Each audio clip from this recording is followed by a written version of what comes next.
अधिक महिना सुरू झाल्यापासून आपण प्रत्येकानेच कोणत्या ना कोणत्या प्रकारे दानधर्म केलेलाच आहे.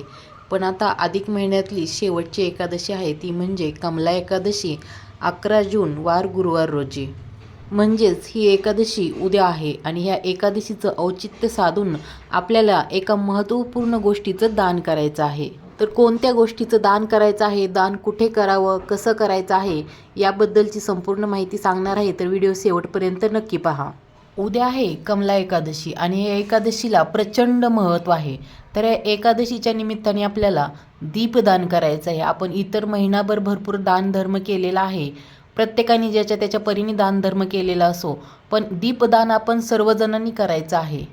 अधिक महिन्यामध्ये जसं इतर दान करण्याला महत्त्व आहे, तसंच दीपदान करण्याला खूप महत्त्व आहे. आणि हे दीपदान करताना आपल्याला 33 दिव्यांचं दान करायचं आहे. जसं की अधिक महिना हा 33 महिन्यानंतर येतो, म्हणून अधिक महिन्यामध्ये कोणतीही गोष्ट करताना 33 आकड्याला खूप महत्त्व आहे. म्हणजे आपण कोणत्याही वस्तूचं दान केलं तर ती 33च्या रूपात द्यावी असं म्हणतात. आणि त्यामुळेच दीपदान करताना सुद्धा आपल्याला 33 दिव्यांचं दान करायचं आहे. तुम्ही 33 नाही शक्य झालं तर 21 दिव्यांचं पण दान करू शकता, पण 33 या आकड्याला खूप महत्त्व आहे. आणि दीपदान करण्यासाठी उद्याचा दिवस खूप महत्त्वाचा आहे. तसे तर आता राहिलेले 5ही दिवस खूप महत्त्वाचे आहेत, पण त्यातल्या त्यात उद्या एकादशी आहे आणि एकादशीच्या दिवशी दीपदान करण्याला खूप जास्त महत्त्व आहे. तर आता दीपदान कसे करावे?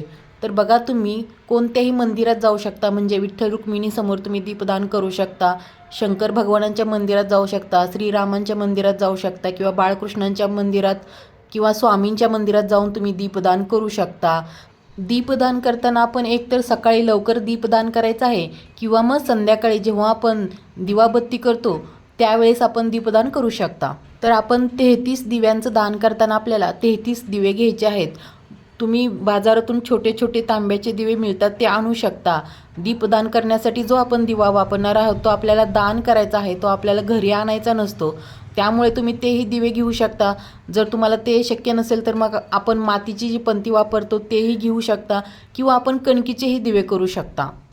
कोणते दिवे वापरायचे हे प्रत्येक भागात वेगवेगळी पद्धत आहे. त्यामुळे तुमच्या भागात जशी पद्धत असेल त्याप्रमाणे तुम्ही दिवे घ्यावेत. पण आपण दान करणार आहोत आणि दान केलेली वस्तू आपण परत घरी आणत नाही. त्यामुळे जे पण आपण कोणत्याही प्रकारचे दिवे घेऊ ते आपण दान करायचे आहेत. म्हणजे जिथं आपण दीपदान करणार आहोत ते दिवे आपल्याला तिथेच ठेवायचे आहेत. मग तुम्ही कोणत्याही मंदिरात दीपदान कराल, तुम्ही ते दिवे तिथेच ठेवून या. किंवा जर तुम्हाला जवळपास कुठे मंदिर नसेल तर पिंपळ वृक्षाच्या खाली पण दीपदान केले जाते. पिंपळ वृक्षाच्या खाली भगवान श्रीहरिविष्णूंचं स्थान आहे, त्यामुळे तुम्ही पिंपळ वृक्षाच्या खाली पण 33 दीपदान करू शकता. तुम्ही कुठेही दीपदान करा, मंदिरात करा किंवा पिंपळ वृक्षाच्या खाली दीपदान करा. दीपदान करताना आपल्याला काळजी घ्यायची आहे की आपण जे दिवे लागणार आहोत त्याचे आपण दिवे प्रज्वलित केल्यानंतर आजूबाजूला कोणती वस्तू अशी नसावी की त्याचा दुष्परिणाम होईल. म्हणजे झाडाखाली जर आपण दिवे लावले तर त्या झाडाला पण आपल्या त्या दिव्यांची उष्णता लागून काही त्रास होऊ नये. किंवा मंदिरात दीपदान करताना पण आजूबाजूला कोणताही कपडा वगैरे नसावा, पेपर वगैरे जवळपास नसावे, याची काळजी घेऊन दीपदान करायचे आहे. आणि जर तुम्हाला बाहेर दीपदान करणं शक्य नसेल तर तुम्ही आपल्या घरी देवघरासमोर पण दीपदान करू शकता, किंवा तुळशीसमोर पण दीपदान करू शकता. आपल्या देवघराच्या समोर पण आपण विठ्ठल रुक्मिणी मूर्ती असेल तर विठ्ठल रुक्मिणी मूर्तीच्या समोर दीपदान करू शकता. उद्या एकादशी आहे आणि ज्यांच्याकडे जर विठ्ठल रुक्मिणीची मूर्ती असेल तर त्यांनी आवर्जून उद्या दीपदान करावे. आणि जर विठ्ठल रुक्मिणींची मूर्ती नसेल तर बाळकृष्णांची मूर्ती तर सर्वांकडे असते. त्यामुळे तुम्ही उद्या एकादशीच्या दिवशीसुद्धा बाळकृष्णाची मूर्ती समोर दीपदान करू शकता. आणि तेही शक्य नसेल तर आपल्या अंगणामध्ये तुळस असती तर आपण तुळशीच्या समोर पण दीपदान करू शकता. आणि जेव्हा आपण घरी दीपदान करणार आहोत, जर तुम्ही तांब्याचे दिवे वापरले तर ते नंतर तुम्ही एखाद्या मंदिरामध्ये दान करून द्या. 33 दीपदान करताना तुम्ही 33 वाती घ्यायच्या आहेत. म्हणजे तुम्ही लांब वाती घेतल्या तर 2 वातीची मिळून 1 वात, अशा 33 वाती करायच्या आहेत. काही ठिकाणी बघा 33 वाती एकाच ह्याच्यामध्ये धाग्यामध्ये गुंडाळून एकच दिवा लावला जातो. म्हणजे 33 दीपदान करण्यात 33 वेगवेगळे दिवे घेण्यापेक्षा एकाच दिव्यामध्ये 33 वाती लावल्या जातात.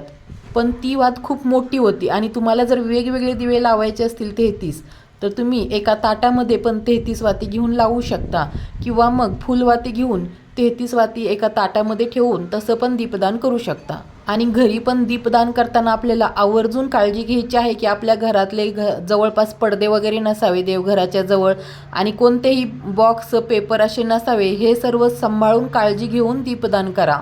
दीपदान करत असताना तुम्ही एक माळ ओम नमो भगवते वासुदेवाय नमः हा मंत्र जप करा, किंवा जोपर्यंत ते दिवे चालू आहेत तोपर्यंत तुम्ही हे नामस्मरण करू शकता। किंवा तुम्ही यावेळेस व्यंकटेश स्तोत्रमची सेवा करू शकता। म्हणजे व्यंकटेश स्तोत्र तुम्ही 1 वेळेस पठण करा किंवा 3 वेळेस पठण करा। आणि उद्या एकादशी आहे, त्यामुळे जर तुम्ही विष्णू सहस्त्रनाम स्तोत्र पठण केलं तर खूप खूप प्रभावी सेवा आहे। याबरोबर तुम्ही माता लक्ष्मीची पण सेवा करू शकता। उद्या एकादशी आहे, त्यामुळे भगवान विष्णू आणि माता लक्ष्मीची एकत्रित सेवा करू शकता। तुम्ही माता लक्ष्मीची श्रीसूक्त पठण करू शकता, आणि काही शक्य नसेल तर लक्ष्मी गायत्री मंत्र जप करू शकता। तुम्ही 16 वेळेस करा, 24 वेळेस करा। ओम महालक्ष्मीची मे विष्णुपत्नीच धीमहि तन्नो लक्ष्मी प्रचोदयात हा लक्ष्मी गायत्री मंत्र तुम्हाला शक्य असेल तेवढ्या वेळेस तुम्ही पठण करू शकता। चला तर मग व्हिडिओत सांगितलेली माहिती आवडली का? आवडली असेल तर व्हिडिओला लाईक करा, कमेंट करा, आणि चॅनलला अजून सबस्क्राईब केलं नसेल तर आपल्या चॅनलला सबस्क्राईब करा। सबस्क्राईब करणं एकदम फ्री आहे।